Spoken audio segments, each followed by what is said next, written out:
Artist Lizzie Phelan and her crew are the news team to gain access to Aleppo's old city, where fierce battles are now unfolding right now between militants and the advancing Syrian army.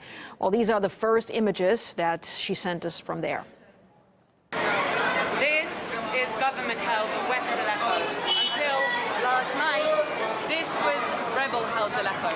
Since this morning, as the people from the city have been receiving the news that new areas have come under the control of the Syrian army in old Aleppo, they've been arriving here. Some of them haven't seen their relatives living on that side for over 4 years. There's obviously a lot of emotion here.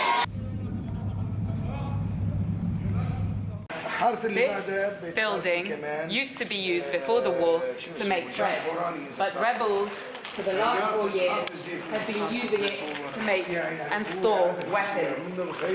In this room, a row of unused mortars lined up. Out here, 2 of the launchers that would be used to fire those mortars, the army telling us, on the West Aleppo neighborhoods of Suleymaniya and Midan. And behind, iron pipes scattered everywhere that rebel fighters were using to produce these launchers. There's destruction everywhere. Many of these buildings still have in them unused gas cylinders, unused mortars and rockets. There's launchers for those missiles scattered in the streets.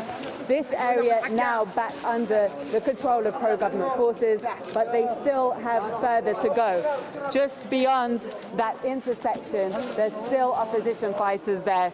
Still the buildings are filled with snipers. The danger is not yet over. These streets are lined with these launchers. The army telling us over there there's another weapons-making factory, but we're staying on this side of the road because they're worried that some of those buildings over there are booby traps and they haven't yet been cleared by Syrian army engineers. So here an unused mortar, there an unused gas cylinder that's ready to be blown up, that's ready to be fired.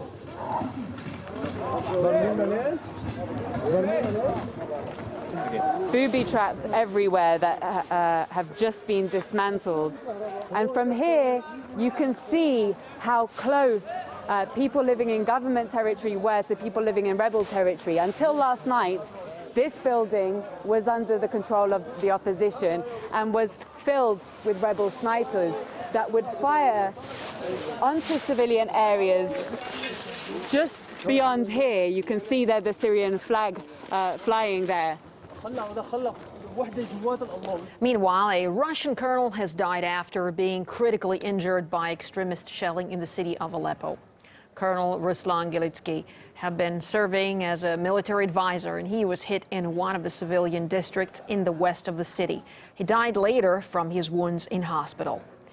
The deadly attack came on the same day militants shelled a Russian mobile clinic, killing 2 female paramedics. One doctor was seriously injured. He has now been airlifted to Moscow for further treatment. The attack on the unit was condemned by the UN. The facility had been set up to help the victims of shelling.